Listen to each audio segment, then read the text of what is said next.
시편 12편 말씀을 가지고 오늘 제목은 말 전쟁, 말의 전쟁이다라는 제목으로 말씀을 나누려고 합니다. 요즘 상황을 보고 뉴스를 보면서 저 또한 너무 놀래고 좀 방심하고 있었구나 하는 생각이 들더라고요. 그냥 한 구석에서 그냥 서울 시청 앞 광장에서 큐어 축제하는 그 정도로 그냥 동성애자들이 있는 정도인가 보다 생각했는데, 그래서 그들이 숨어 있다가 그냥 퀴어 축제를 할 때 정도만 잠깐 모여서 그냥 그들의 그러한 목소리를 내나 보다라고 했는데, 이미 뭐 그런 소수 뭐라 그러죠? 하여튼 동성애자들을 위한 인권 단체들이 여러 개 있더라고요. 법인도 여러 개 있고, 그리고 뭐 클럽이나 그들만의 이런 문화들이 매일 저녁마다 밤마다 그렇게 아주 휘황찬란하게 이루어지고 있다는 것을 몰랐던 것 같아요. 결국 코로나로 인해서 주께서 이 신천지에 대한 우리 그리스도인들의 회개를 촉구하신 시간들이 있었지 않습니까? 동성애자도 마찬가지였던 것 같아요. 그런 위기 상황이 되고 사회가 멈추니까 이 독버섯 같은 것들이 이렇게 드러나는구나. 우리가 너무 바쁘게 살면서 사람들이 죽어가고 이단에 빠져서 허우적대는 것들, 이런 사회에 만연한 이 사회적 타락에 대해서 너무 무지하고 무관심했구나라는 것을 더 보게 하시는 것 같아요. 정말 영적 전쟁이 매일 매순간 매 현장에 있을 수밖에 없다라는 생각이 너무 많이 들었고요.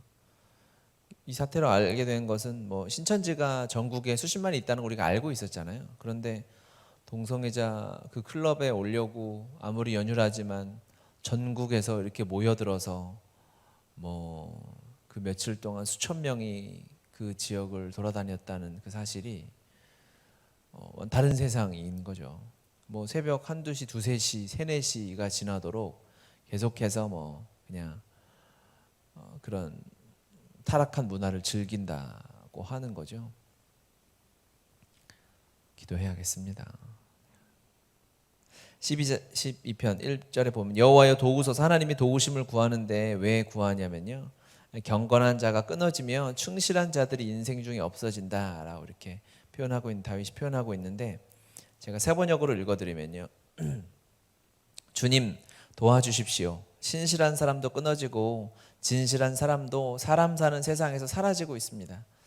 믿는 자들이 속절없이 무너져 내려가는 거예요. 그렇죠? 수많은 이런 죄악들, 교회 아니라고 뭐 이단이 밖에 있다가 그런 게 아니고 교회 안으로 이단이 물밀듯이 들어왔던 거 아니겠습니까?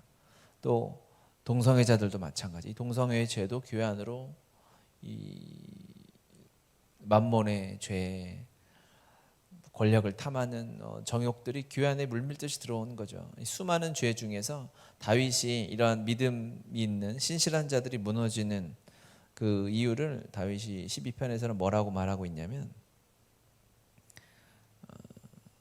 2절에 보니까 그들이 이웃에게 각기 거짓을 말하며 아첨하는 입술과 두 마음으로 말하는도다.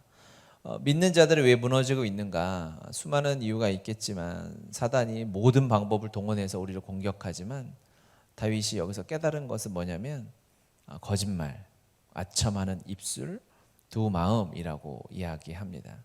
결국 말로 망하는 거죠. 거짓말을 하는 것이 너무 삶에 익숙하니까.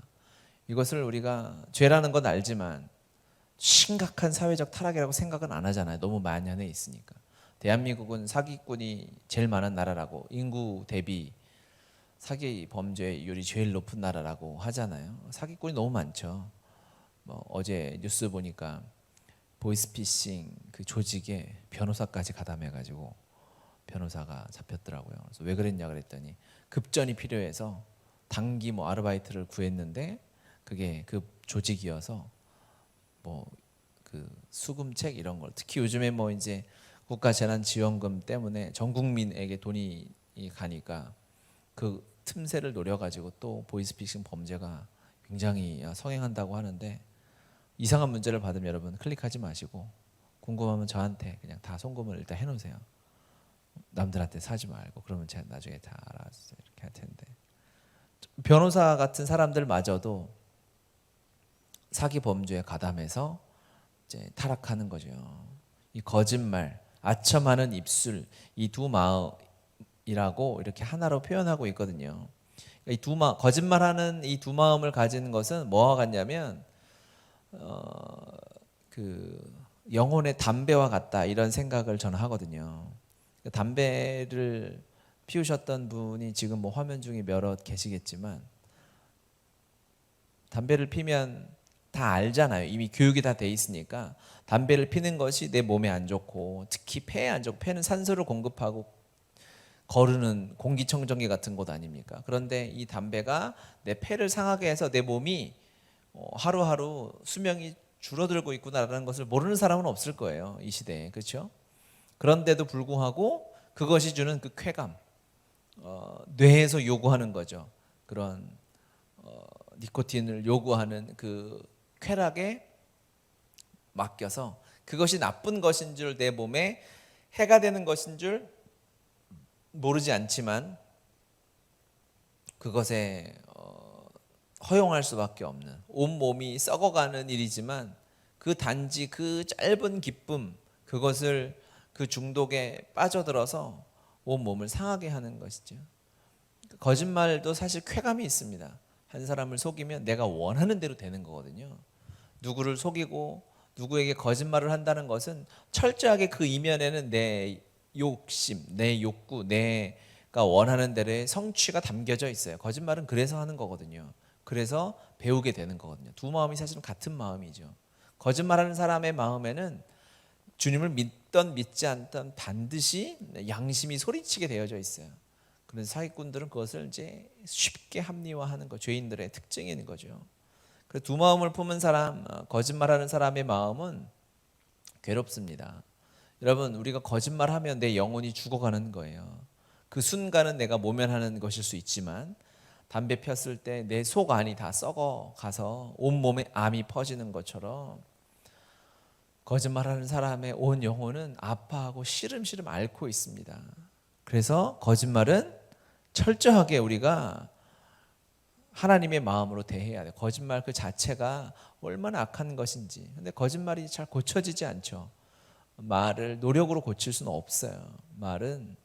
우리의 말은 내 안에 이미 거짓말로 살아왔던 내가 죽었고 내 안에 그리스도가 사신다는 것을 믿음으로 주님께 내 삶을 내어 맡길 때, 그때 내 마음 안에 거짓말이 사라질 수 있어요. 이따 마지막에 결론에 어떻게 다시 이것들을 이겨낼 수 있을까 좀 나누게 될 텐데요.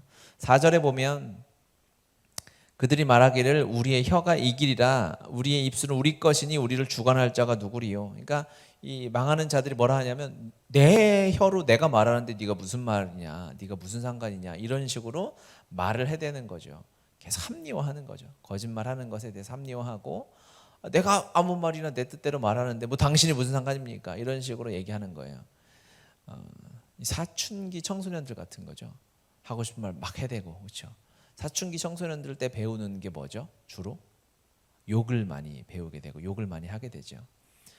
이것이 이 현상이 말하는 게 뭘까요? 내가 하고 싶은 대로 말하면 결국 욕과 같은 말들을 쉽게 내뱉게 되는 거예요. 하나님이 기뻐하시는 말이 아니라 사람들을 비방하고 판단하고 사람들을 힘들게 하는, 비난하는, 그들의 마음에 상처를 주는 이 욕 같은 말들을 하게 되는 거죠. 그래서 말은 내가 하고 싶은 대로 하는 것이 아니라 주님이 하라고 하시는 말들을 하고 살아야 합니다. 내 모든 것이 주님의 것이라고 하면 우리의 말도 시간도 주님의 것 아니겠습니까? 그러니까 쉽게 누구에게 내 감정을 표출하거나 하면 안 되죠. 누가 이런 일을 많이 할까요? 그러니까 위에 무서운 것이 없는 사람들이에요.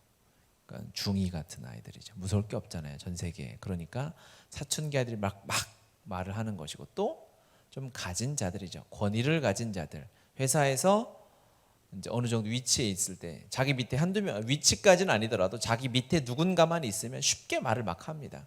신입사원 같이 막 이렇게 쫄아 있다고, 군대 신병 같이 이렇게 막 긴장해 있다 그러면 아무 말이나 막 하는 거죠. 그게 그 사람에게 얼마나 상처가 되는지 모르는 거예요. 그래서 말을 보면 그 사람의 성품이 다 드러나게 돼요. 그 사람의 생각이 드러나게 되는 거죠. 갑질갑질 욕하지만 그것 때문에 분노한 이유가 뭘까요? 우리나라 막 대기업 총수나 그 가족이 갑질을 막 했을 때 모든 사람이 갑질을 당해봤거든요. 왜? 모든 사람이 죄인이기 때문에 이런 행동을 많이 하는 거예요. 또 갑질을 막 집에서도 당하죠. 자녀에게 함부로 해도 된다라는 생각을 부모가 가지고 있기 때문에 자녀에게 막 하는 거예요. 교회에서도 마찬가지. 먼저 교회 나온 사람이 처음 나온 사람들한테도 동일하게 아무나 내가 하고 싶은 말을 막 던지는 거예요. 그것이 영혼을 아프게 하고 병들게 하고 큰 상처를 남기게 됩니다. 우리가 어떻게 이 말로써 그리스도인임이 드러날 수 있을까요?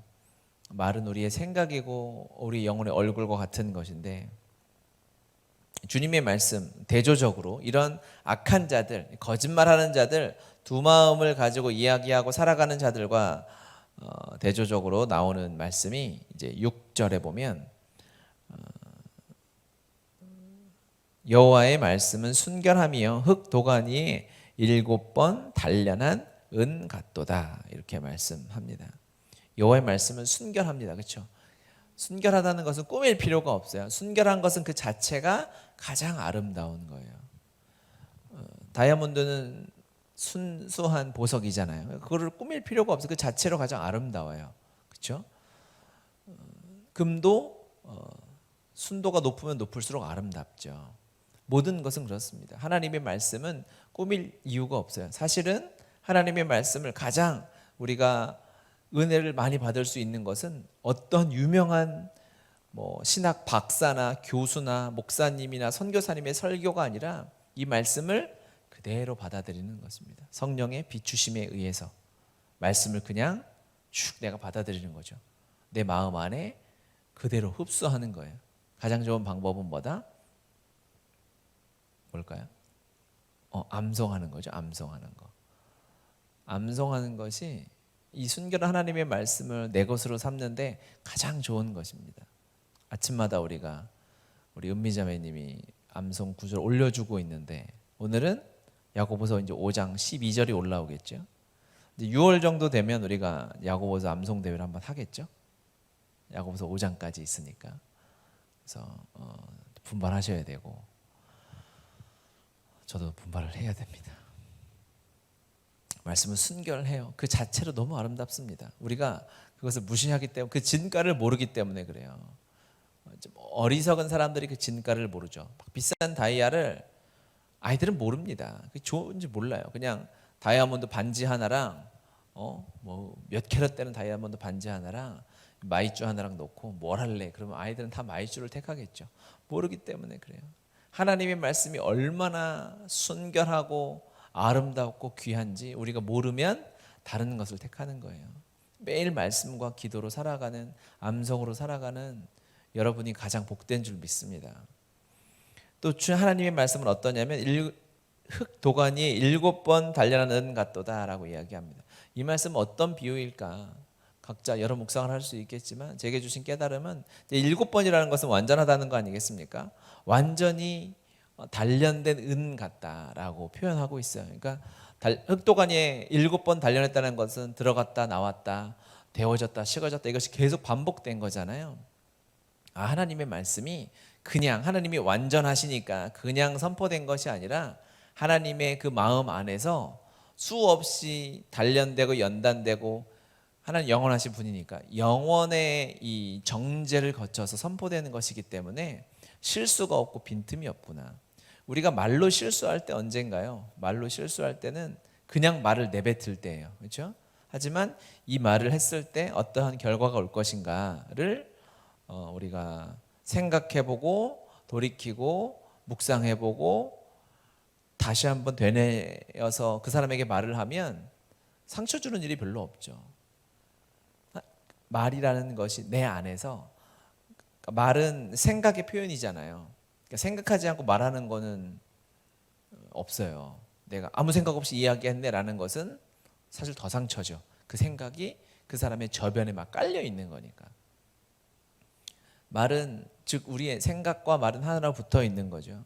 내가 어떤 생각을 어떻게 하고 있느냐, 그것이 내 말이 튀어나오는 데 결정하는 거예요. 즉 말을 내 안에서 연단하려면 내 가치관, 내 생각의 대상, 그러니까 생각은 이미 영혼 안에서 대화하고 있는 거예요. 내가 이것을 누구를 대화 상대로 삼아서 말하고 있는가? 우리는 주님, 내 안에 주님이 사시지 않습니까? 그러니까 성령님과 예수 그리스도와 내 안에서 대화를 먼저 시작하는 거죠. 주님, 내가 저 사람에 대해서 예를 들어서 이런 충고를 해줘야 될 것 같은데, 야, 너 그거 그렇게 하면 안 된다. 쉽게 이야기하면 상처를 받는 거죠. 하지만 내 안에 계신 주님과 대화하는 거예요. 그것이 기도겠죠.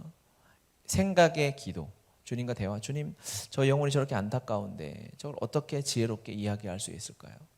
쉽게 뭐 밥 먹을 때 열심히 김치찌개를 먹다가 여기 고춧가루가 묻었어요. 그럼 여러분이 저한테 말해줘야 될 거 아니에요. 그렇죠? 그러면 목사님, 더럽게 그 닦어 이렇게 하면은 엄청 상처를 받겠죠. 저 상처를 받아요, 여러분. 그렇게 하지 않고 어떻게 지혜롭게 이렇게 할 수 있을까? 먼저 생각을 막 하지 않나요? 그렇죠? 상처 안 주려고. 그러니까 저도 막 이렇게 생각하게 돼요. 그래서 먼저 막 내가 여기를 막 보는데 막 닦아보고, 그렇죠? 그리고 막 이렇게 하고 오늘 입술이 어떤가 막 이렇게 하면서 우리가 돌려서 상처 안 주려고 얘기를 하잖아요. 우리는 이런 훈련을 할 수 있고 이미 남에게 하나님의 사랑이 우리 안에 있기 때문에 상처 주는 말이 아니라 회복시키는 말. 왜? 우리의 말은 사람을 살리기도 하고 죽이기도 하거든요. 약이거든요, 약. 잠언 12장 18절에 보면 칼로 찌름같이 함부로 말하는 자가 있거니와 지혜로운 자의 혀는 양약과 같으니라, 이런 말씀이 있어요. 그러니까 말은 약이에요. 약은 독약도 있고 아주 좋은 치료제도 있죠. 우리가 하는 말로 엄청난 회복과 치유가 일어나기도 합니다. 실제로 뭐 의사가 하는 말뿐이 아니라 여러분, 우리 말 자체의 능력이, 우리 하나님 형상을 닮았잖아요. 하나님은요 말씀으로 세상을 창조하셨어요. 이 말에는 능력이 있고 힘이 있어요. 그래서 우리가 하는 말이 사람의 마음을 막 회복시켜요. 아침에 출근해서 여러분, 이제 출근하시는 분도 많고 또 아직 자고 있는 가족들을 처음 만나게 될 분들도 많은데 그 말 한마디가 그 사람의 마음을 확 바꾸기도 합니다. 그래서 첫 번째 던지는 말이 처음 약을 쓸 때 제일 잘 듣는다, 이런 말 하잖아요. 그 뒤로 면역되니까. 아침에 하는 축복의 말을 준비해서 하는 거예요. 뭐 회사 동료들을 만났을 때 칭찬을 무조건 던지는 거죠. 너무 식상한 칭찬이어도 사람들은 좋아합니다. 아이, 뭐 이렇게 마음이 없는 얘기를 해라고 하면서도 그 사람의 기분이 막 지옥으로 떨어지지 않아요. 우리의 말은 약과 같다라는 걸 기억하셔야 돼요. 사람을 죽일 수도 있죠. 온순한 혀는 곧 생명나무이지만 패역한 혀는 마음을 상하게 하느니라. 마음에 상처를 주고 마음을 어렵게 하는 것입니다. 우리의 말은 약이라는 것을 기억해야 해요. 이 어려운 시대에 우리가 정말 그냥 아이들이 학교를 보낼 수 없는 시대를 우리가 지금 살고 있잖아요. 사람들의 마음이 너무 어렵다고요. 이 코로나 우울증이란 말이 이제 정식 명사로 이제 등재가 된다 그래요. 코로나 때문에 우울증을 겪고 있는 사람이 너무너무 많은 거예요. 밖에 나가지도 못하고. 우리는 그래도 죽어도 천국이니까 죽음에 대한 두려움이 아예 없잖아요. 하나님의 자녀니까. 세상 사람들은 얼마나 두려워합니까? 그러니까 아예 나가지도 못하고 정말 극단적으로 살아가는 사람들이 너무 많더라고요. 전부 배달시켜서, 장도 다 배달시켜서 보고. 그런 사람들, 진짜 약이 필요한 이 시대에 하나님이 우리에게 미리 약을 주시고 사람을 회복시키고 치유하고 그들의 마음에 온전한 평안을 줄 수 있는 통로되는 말을 우리에게 허락해 주셨어요. 그러니까 이 말들이 쉽게 뱉어져서 나오는 것이 아니라 7번 단련된 은같이 내 안에 계신 이 생각의 파트너, 대화의 파트너인 예수님과 성령님과 미리 깊은 대화를 나누는 거죠. 저 사람에게 저런 말 해야 되는데 어떻게 말하면 좋을까요, 주님? 그게 예수님의 사람이 되는 것입니다. 내 안에 계신 예수 그리스도와 함께 오늘도 깊은 대화를 나누시기 바랍니다. 그 대화가 깊어질 때 나의 인격이 더 예수님처럼 닮아가는 것은 물론이고 내가 살아가는 그곳에서 나로 말미암아 하나님의 사람들이 회복되고 치유될 줄 믿습니다. 즉 말은 노력한다고 바뀌어지지 않아요. 거짓말은 이미 내 안에 내 옛 자아에 붙어 있는 생명과 똑같아요. 그렇기 때문에 내가 그리스도와 함께 죽었음을 믿음으로 화합하고 내 안에 계신 예수님과 대화할 수밖에 없고 그분과 살아갈 수밖에 없는 새로운 존재임을 기억하시고 그것을 믿음으로 반응해서 주님과 대화하며 살아가시기 바랍니다. 훈련이 아니라 우리 누리는 것입니다.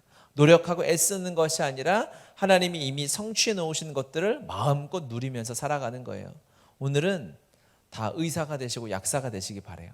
축복의 말, 은혜의 말, 칭찬의 말, 섬기는 말을 통해서 그들의 마음에 하나님의 평안을 주고 하나님의 위로를 주고 말씀으로 이 순결한 하나님의 보물을 깨달을 수 있는 시야를 주는 그 길을 열어주는 축복된 하루하루 되시기를 예수님의 이름으로 축원합니다. 아멘. 우리 함께 기도합시다. 하나님 감사합니다.